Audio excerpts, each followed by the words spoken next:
درود به همه، خوش اومدیم به 14مین درس آموزش و مقایسه پریمیر و فاینال کات. این جلسه قراره یاد بگیریم چجوری میتونیم از یک کلیپ صدا یا تصویر اون رو وارد تایملاین کنیم. با من ناصر فکور همراه باشید تا از سطح مبتدی به حرفه‌ای برسیم.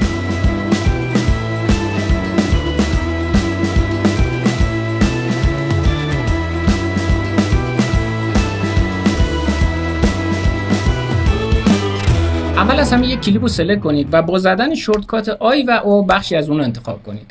حالا اگه روی این فلش کوچیک کلیک کنید به راحتی میتونید انتخاب کنید که فقط تصویر وارد بشه یا فقط صدا. مثلا صدا رو انتخاب کنید. میبینید روی تمام آیکون ها بلندگو ظاهر میشه که نشون میده با کلیک کردن روی هر کدوم از اینها فقط صدای کلیپ وارد تایملاین میشه. میتونید با درگ کردن کلیپ داخل تایملاین هم این کار انجام بدید. برای اینکه بتونیم فقط تصویر رو وارد تایملاین کنیم دوباره روی این گزینه کلیک میکنیم و تصویر رو انتخاب میکنیم. دوباره تمام آیکون ها به شکل تصویر تغییر کردن. حالا یک کلیپ دیگر رو دوباره انتخاب میکنیم و بعد روی یکی از این آیکون ها کلیک میکنیم. این بار میبینید که تصویر بدون صدا وارد تایملاین میشه. برای اینکه بتونید صدا و تصویر رو همزمان با هم وارد کنید دوباره اون رو روی آل قرار میدیم یا از شورتکات شیفت 1 استفاده میکنیم. دوباره یک کلیپ رو درگ میکنیم و داخل تایملاین میذاریم. میبینید که صدا و تصویر همزمان با هم وارد تایملاین شدن. برای اینکه بتونید کلیپ هاتون رو به انتهای استوری لاین وارد کنید میتونید از شورتکات ای استفاده کنید. یک کلیپ رو سلکت کنید و بعد ای رو بزنید. کلیپ انتخاب شده به انتهای استوری لاین انتقال پیدا میکنه. این قابلیت زمانی که تایملاین شلوغی دارین زیاد به کارتون میاد. سعی کنید همون جور که گفتم از حالا به کار کردن با شورتکات ها عادت کنید، اونها رو حفظ کنید تا در آینده سرعت و دقت بیشتری در کار داشته باشید. اگه یه شورتکاتی رو فراموش کردین اصلا نگران نباشید. تمام نرم افزارهایی که در سیستم عامل مک نصب میشن یه هلپی دارن که میتونن به سرعت به شما برای پیدا کردن شورتکات ها کمک کنن. میتونید روی هلپ کلیک کنید، شورتکاتی که میخواین رو سرچ کنید، مثلا select all.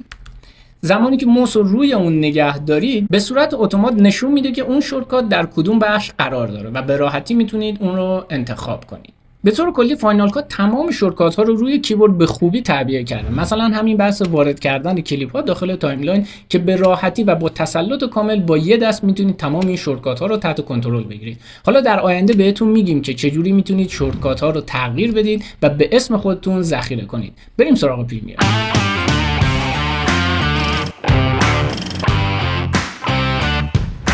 روی یک کلیپ دابل کلیک کنید تا داخل پنجره سورس باز بشه و با زدن شورتکات آی و او بخشی از اون رو انتخاب کنید. اگه موس این وسط نگه دارید به شکل دست تبدیل میشه و بعد میتونید با کلیک کردن و درگ کردن محدوده انتخابی خودتون رو تغییر بدید. حالا برای اینکه بتونید فقط صدای کلیپ رو وارد تایملاین کنید کافیه که روی آیکون ویو فرم کلیک کنید و بعد با درگ کردن فقط صدا رو وارد تایملاین کنید. با زدن شورتکات مثبت میتونید تایملاین رو زوم کنید و ببینید که فقط فایل صوتی این کلیپ وارد تایملاین شده. حالا برای اینکه بتونیم فقط تصویر رو وارد تایملاین کنید روی آیکون نگاتیو کلیک کنید و بعد با درگ کردن اون رو وارد تایملاین کنید.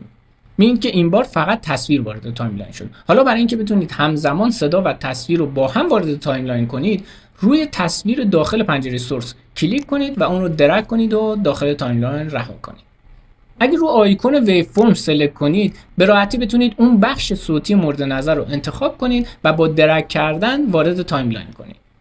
اما برخلاف فاینال کات اگه اینجا بخش صوتی کلیپ فعال باشه و روی اینسرت کلیک کنید باز هم تصویر و صدا با هم وارد تایملاین میشن و حتما باید با درگ کردن بخش صدا این کار رو انجام بدید و یا با درگ کردن بخش تصویر اون رو وارد تایملاین کنید. روش دیگه برای وارد کردن صدا یا تصویر یک کلیپ غیر فعال کردن این بخشه. یعنی با کلیک کردن روی این بخش و غیر فعال کردنش چه کلیپ ها رو از داخل پنجره سورس وارد کنیم چه از داخل پنجره پروژه بدون صدا وارد تایملاین میشن. و همچنین اگه بالعکس این کار رو انجام بدیم مثلا صدا رو فعال کنیم و تصویر رو غیر فعال میبینید که فقط فایل صوتی وارد تایملاین میشه.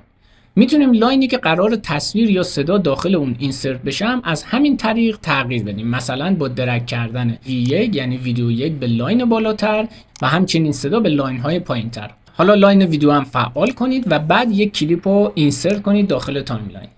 این روش زمانی که تایملاین شلوغی دارید و نمیخواید که کلیپ ها روی لاین های دیگه اینسرت یا اووررایت بشن به کارتون میاد. خیلی‌ها به این مشکل برمیخورن و از ما میپرسن چرا زمانی که یک کلیپ رو وارد تایملاین میکنیم صدا یا تصویر اون وارد نمیشه. به راحتی میتونید با فعال یا غیر فعال کردن این بخش ها این مشکل رو رفع کنید.